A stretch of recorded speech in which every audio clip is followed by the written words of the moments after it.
आप सभी को जय हिंद दोस्तों। आज मैं बात करने आई हूँ मुस्कान कांड की, जिसने अपने पति सौरभ को अपने मित्र के साथ मिलकर मौत के घाट उतार दिया। तो इस पर बहुत सारी रील वायरल हो रही है कि शादी मत कीजिए, मतलब किसी लड़की को पसंद मत कीजिए या लव मैरिज मत कीजिए।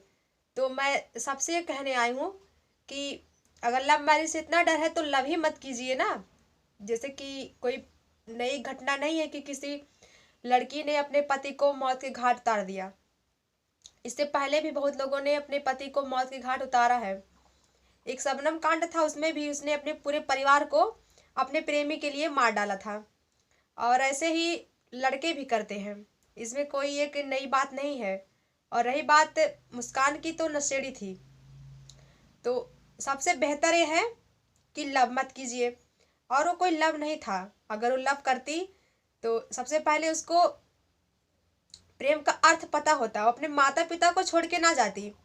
और एक सीख पुरुषों के लिए भी है कि प्रेम अगर कीजिए, अगर आपको हो ही जाए प्रेम, तो सोच समझ कर कदम उठाइए, या तो फिर अपने उम्र पे अपनी शादी कर डालिए। अपने माता पिता से, अपने परिवारजनों से बोल दीजिए कि हम शादी करना चाहते हैं, लेकिन ऐसे भाग के मत शादी कीजिए। और दूसरी बात यह है कि सौरभ को भी सोचना चाहिए था कि जो लड़की मतलब अपने मम्मी पापा को छोड़ के मेरे लिए भाग आई, कल मुझसे बेहतर कोई मिलेगा तो मुझे भी छोड़ के चली जाएगी।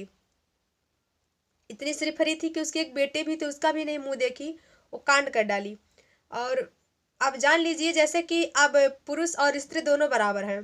पहले भी रहते थे, अलग बात है लोगों ने मान्यता नहीं दी।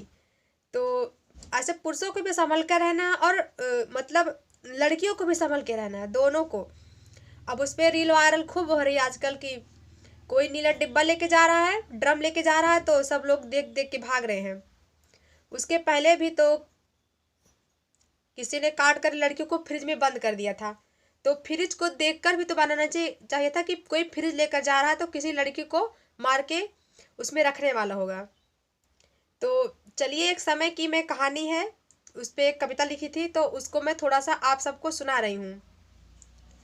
आए मुझे छलने वाले तू भी छला जाएगा, आए मुझे छलने वाले तू भी छला जाएगा, जैसे सबको मुंह की खानी पड़ी वैसे तू भी चला जाएगा।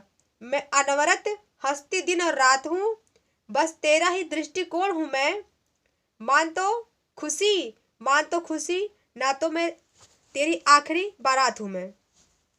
इसका कहने का मतलब है समय का सदुपयोग, समय का सदुपयोग कीजिए। ये दिमाग का एक लेवल होता है कि कोई ना कोई अच्छा लगता ही रहता है और कोई ना कोई बहुत अच्छा लगता रहता है। और प्रेम हो जाना कोई बड़ी बात नहीं है, कोई नई अचरज की बात नहीं है। लड़कियों लड़कियों में प्रेम रहता है। बिना प्रेम के दो लड़कियां फ्रेंडशिप नहीं करती हैं, और बिना प्रेम के दो लड़के फ्रेंडशिप नहीं करते हैं। पर उनको पता रहता है कि वहाँ कोई नहीं कहेगा प्रेम है। आजकल लोगों ने प्रेम को एक गलत स्वरूप दे दिया है। अभी कुछ बच्चे को कोई दुर्घटना होने वाली रहे, बच्चे को कोई तकलीफ रहे, किसी को ना मालूम रहे, ना पता चले, लेकिन मम्मी जो रहेंगी उनको लग जाएगा कि मेरा बच्चा किस तकलीफ में है, तो वह है प्रेम। अभी कोई फ्रेंड किसी फ्रेंड को याद करेगी, याद करेगा तो दिल से, तो दूसरे फ्रेंड को पता चल जाएगा, वह है प्रेम।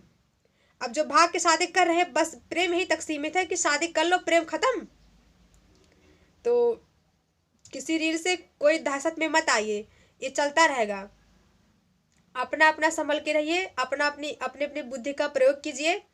ये मत सिर्फ वायरल कीजिए रील बना के कि अब शादी अपने पसंद की करिए, लव मैरिज कर मतलब लव मैरिज मत कीजिए। लव ही ना करो।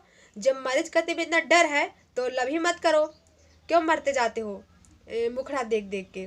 उसका लड़की का सहूर भी तो देखो। और लड़कियों को भी एक नोटिस है कि लड़के का भी सहूर देखो, शकल ना देखो, सहूर लड़कों का भी देखो। लड़के भी कम नहीं है मेरे हिसाब से। अभी तो सबको बुरा लग जाएगा, सौरभ रहे या जो 22 जो फ्रिज में टुकड़ों में बंधी वो लड़की पड़ी थी, ऐसे लोगों के साथ ऐसे ही होना चाहिए। अपने घर वालों को जो गुमराह करे, ऐसे लोगों के साथ पहली प्राथमिकता ही है कि ऐसे लोगों को दंड मिलना ही चाहिए। अब रही बात मुस्कान की और उसके दोस्त साहिल की, तो उन लोगों का हश्र होगा तो वो लोग जानेंगे। लेकिन एक सीख है, पहले अपने घर वालों को प्राथमिकता दीजिए। पहले आपके घर वालों से तैसी, आपके घर वालों से बड़ा प्रेमी कोई नहीं होता। वो सब तो आपके दिमाग का फितूर होता है कि कोई हमको अच्छा लगता है, कोई अच्छा नहीं लगता है। धन्यवाद।